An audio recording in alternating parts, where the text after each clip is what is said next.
Good day everyone, I am Jester B. Angeles and I am from BSN Block B, and I am here to present to you my discussion regarding the medication administration in surgical setting.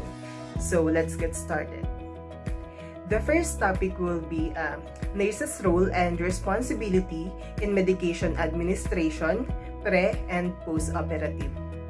So for the introduction, the safe and accurate administration of medicine is the nurse's most important prime responsibility. Drugs are the primary means of therapy for the clients with health problems, but the drugs have potential for causing problems too if not administered properly. So, while administering, the client's response to therapy should be monitored promptly and accurately, and clients should be educated regarding the self-administration of drugs while getting discharged. The nurses bear the sole responsibility and accountability while administering the drugs. Under the law, the nurses are responsible for their actions regardless of whether there is a written order, and if the physician's order appear to be unreasonable or wrong, the nurses should clarify with the doctor who prescribed the drug and get clarified before administering. So, di ba sinasabi, we nurses are the heart of the hospital. So, tayo yung mas nakakaalam kung ano yung kondisyon ng pasyente dahil tayo yung mas marami exposure sa kanila. So, if kapag may cases na halimbawa yung prescription ng doctor or yung dose na prescribe niya sa pasyente is not appropriate dun sa kalagayan ng pasyente, we nurses have to clarify that to the doctor and to be able to for the doctor to change the dose. So, para na din maiwasan yung other complication. Next, what is medication? Medication may be defined as substance used to promote health, to prevent diseases, to diagnose a disease, and to alleviate or cure the disease. Now, we will move to our next topic, which is the 10 rights of medication administration. So for the first one, we have the right patient. So always check the patient's identification bracelet or ask the patient to state their name and birth date. Next, compare medication order to identification bracelet and patient's stated name and birth date. And then for the last one, verify patient's allergy with chart and with patient. So, diba, we have different ways on how we are going to identify our patient. So, there are some institution or hospitals that yung name ng pasyente is nakasulat dun sa door. Then, meron din naman yung name ng pasyente is nasa bed, naka-state dun sa bed. And then, most of the institution, yung name ng pasyente is nakalagay or nakasulat dun sa bracelet nila. So, if there's, kung wala namang bracelet, we have to ask the patient kung conscious sila, kung ano yung name nila, and then at the same time, yung birth date for us to clarify na sila nga talaga yung pasyente na i-administer natin ng gamot. So next, we have the right medication.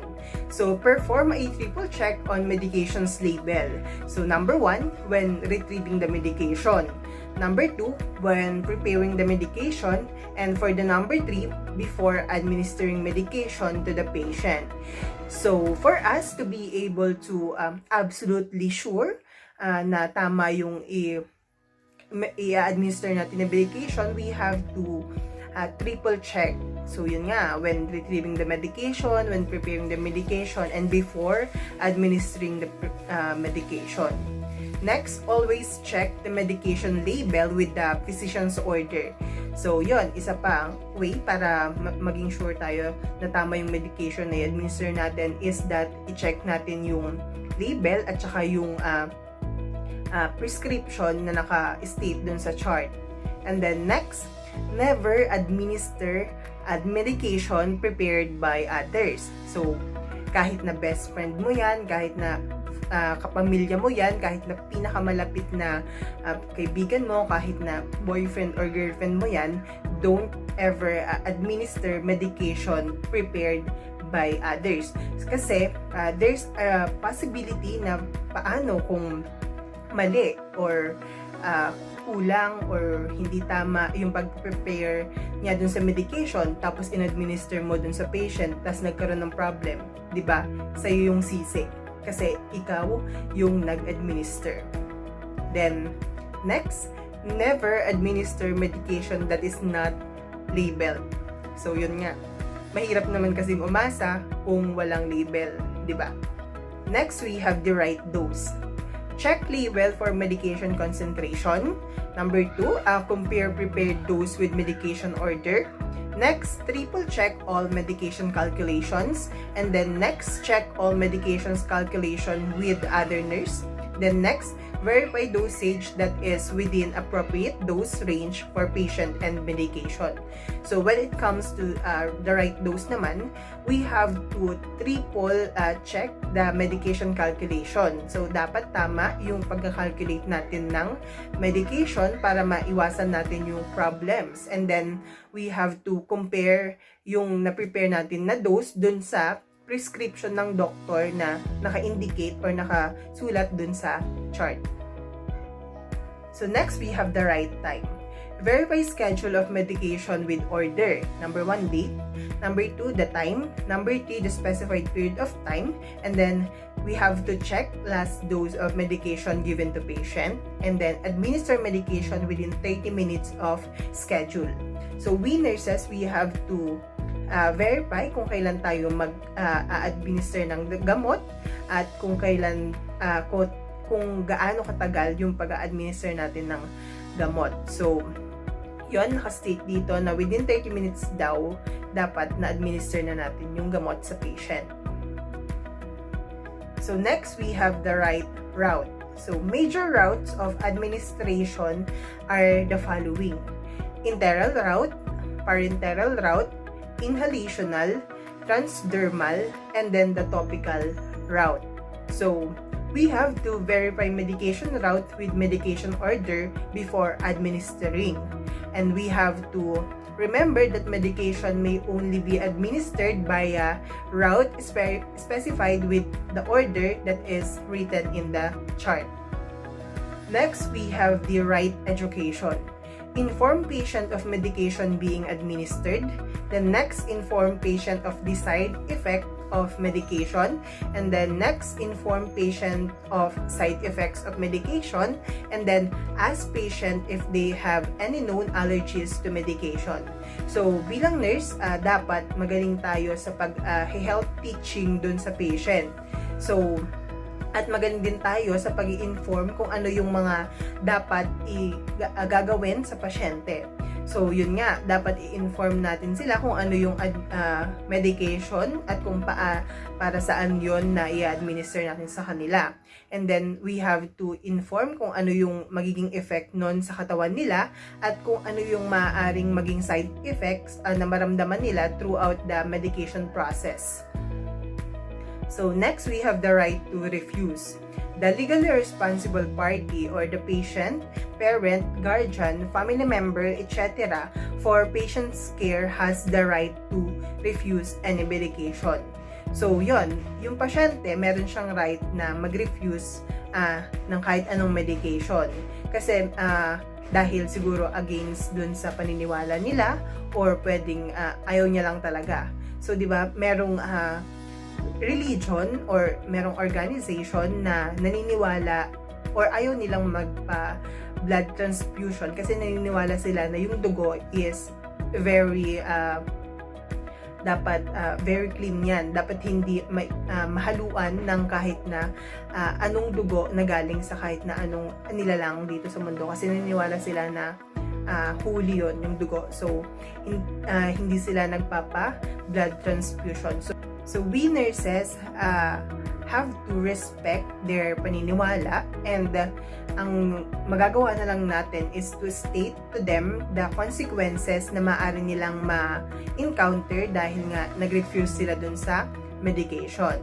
And then next, we have to verify the responsible party that he or she understand all the consequences. And then next, we have to notify physicians that order the medication and then document notification.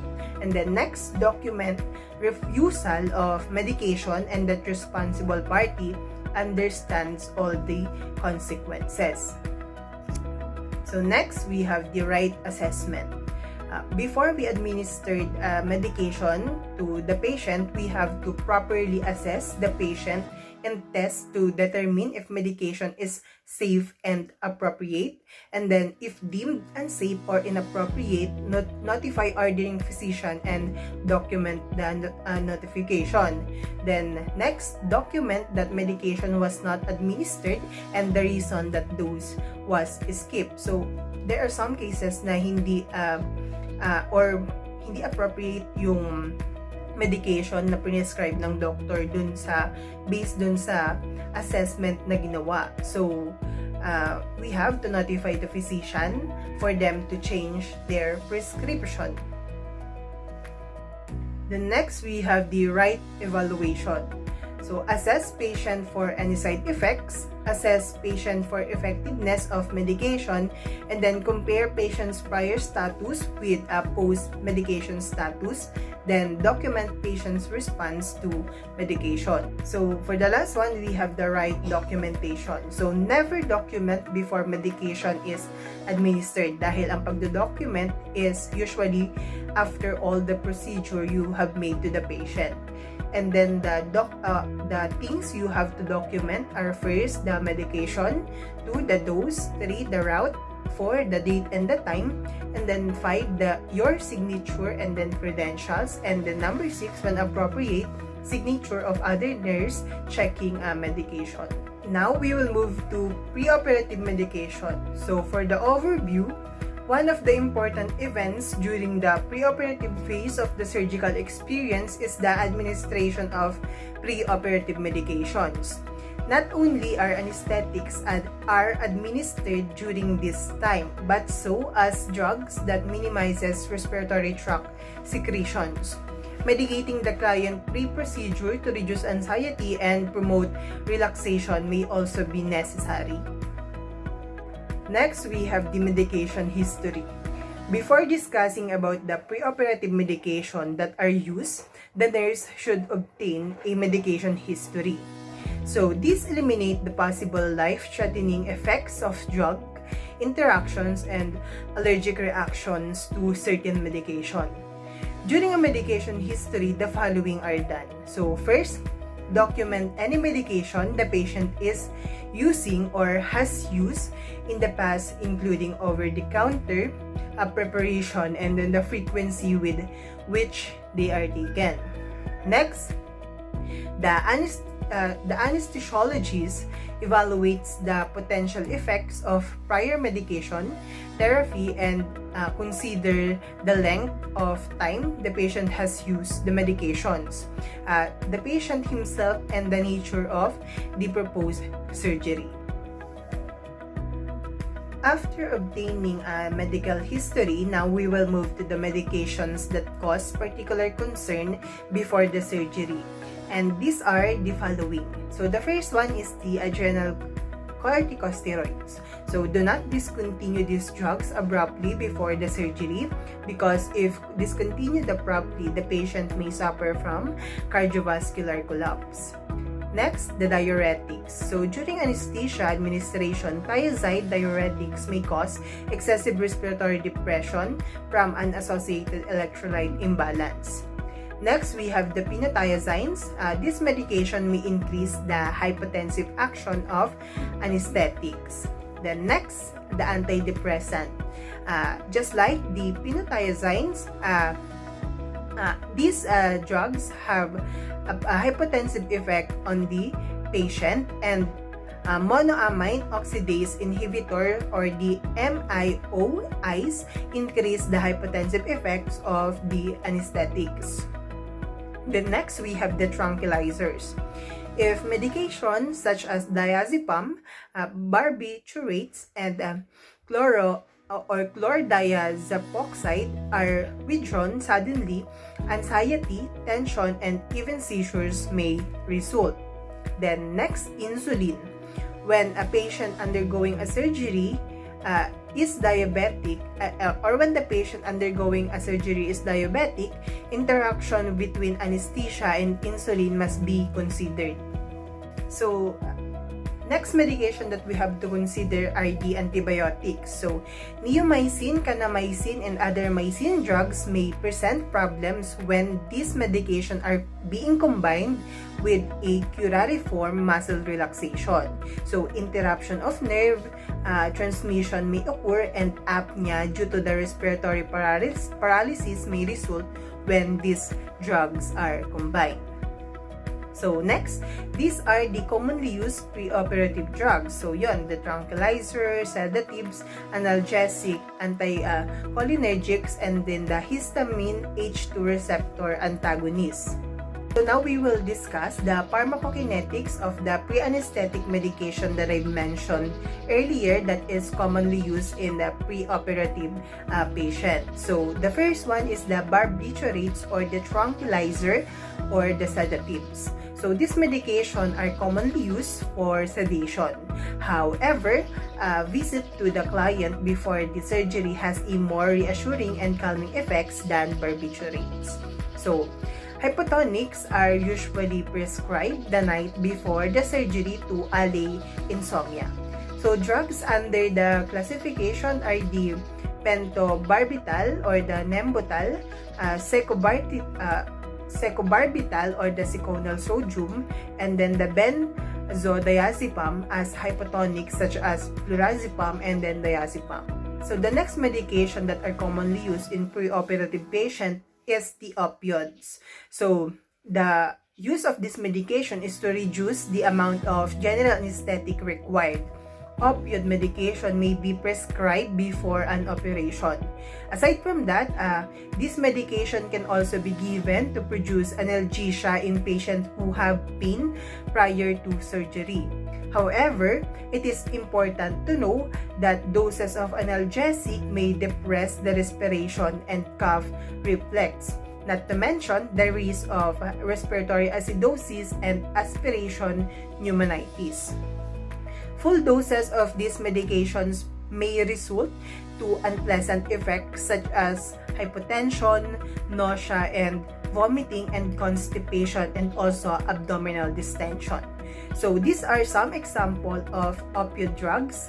The first one is the morphine sulfate, and then the next one is the mepiridine or the Demerol. So the next drug will be the anticholinergic. So the use of this drug is to reduce the respiratory tract secretions and to prevent or treat the severe reflex slowing of the heart during anesthesia. Anticholinergic drugs should be given. Aside from that, these medications are also administered to counteract secretion that are anticipated with anesthetic induction and intubation. So examples of anticholinergic drugs include atropine, scopolamine, and the glycopyrrolate. Glycopyrrolate or the rupirol often used because atropine and scopolamine and other belladonna alkaloids having varying effects on pulse rate. So next will be the nursing responsibilities in medication administration to preoperative patient. So we have the mnemonics meds. So M stands for medication or pre-anesthetic should be given from 45 minutes to 75 minutes before anesthesia is begun. Hence, the nurse should administer these medications accurately at the prescribed time. Otherwise, the effects of medication will be worn off or will not have begun to act when anesthesia is started.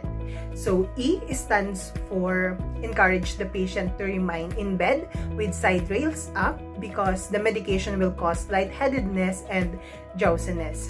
Next, D stands for directly observe the patient for untoward reactions to the medication. And for the last one, S stands for surrounding are kept quiet to promote patient relaxation. So now, we will move to the post-operative medication. So, after a person has completed surgery in an operation room, he will go to recovery room where nurses will closely monitor vitals, for example, the heart rate, the breathing rate, and then the blood pressure, and ensure adequate pain control as the person begins to fully wake up from the anesthesia. If staying overnight, a person will eventually move to hospital room for further rest, recovery, and pain management. Once in the hospital room, nurses and doctors will continue to monitor vitals as well as urine output and the rate of intravenous fluids. Surgeons may also have specific instructions for the surgical incision site, like how to provide proper wound care and order blood tests to check for signs of bleeding or infection. In addition to this aftercare instruction, medication like pain relievers will be given in order to keep pain at bay while the body heals. So next, these are the medication commonly administered to those patients who are recovering from surgery. So the first one is the analgesics. So analgesics or the pain medication are used to control pain after surgery. They are available in a wide variety of forms and can be given in a number of ways, like through an IV, pill form, lozenges, suppository, liquid, and even as patch where the medication is absorbed through the skin. Next, commonly prescribed pain easing medication given in the hospital after surgery through the person's vein include the Duramorph, which is the morphine, and the Dilaudid or the hydromorphone, which are both opioids. So next, other post-surgical pain easing medication that your doctor may recommend include the Ultram or the Tramadol, and SAID medication, for example, the ibuprofen, and then next, the Tylenol or the acetaminophen. So next medication will be the anticoagulants. Another very important medication often given after surgery is an anticoagulant, which is a medication that slows the clotting of the blood. This is critical because as one of the risks of surgery is the blood clots, especially deep vein thrombosis, which often occurs in the legs. So to prevent blood clots from forming and causing complications such as stroke or pulmonary embolus, which is a clot in the lung, anticoagulants are given through an IV or in a pill form. Example of anticoagulants include the argatroban, the Coumadin or the warfarin, and then heparin, and then for the last one, we have the Lovenox or the enoxaparin. So, for the last drugs that your doctor may prescribe after your surgery are symptom-reducing medication. So, the doctor may prescribe other symptom-reducing medications to ease any discomfort you may have associated with having the surgery or with the pain medication you are taking. So, the examples of symptom-producing medication include the acid reducer like the H2 blocker peptide or the famotidine. Next, we have the stool softeners and stimulant laxative like pericolase. And then for the last one, we have the anti-nausea medications like Zofran. So for the last one, we have the nursing responsibilities in caring the patient who are undergoing medication after the surgery. So the first one, we have to encourage the patient to remain in bed with side rails up because the medication will cause lightheadedness and drowsiness. Next, we have to directly observe the patient for untoward reactions to the medication. So, yun nga yung mga side effects ng medication.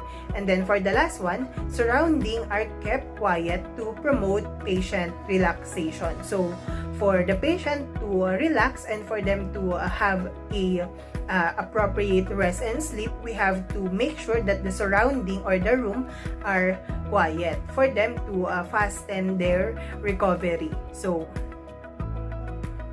that's all for today. Thank you for listening and I hope you learn kahit na po konti. So yun, thank you so much and God bless and keep safe.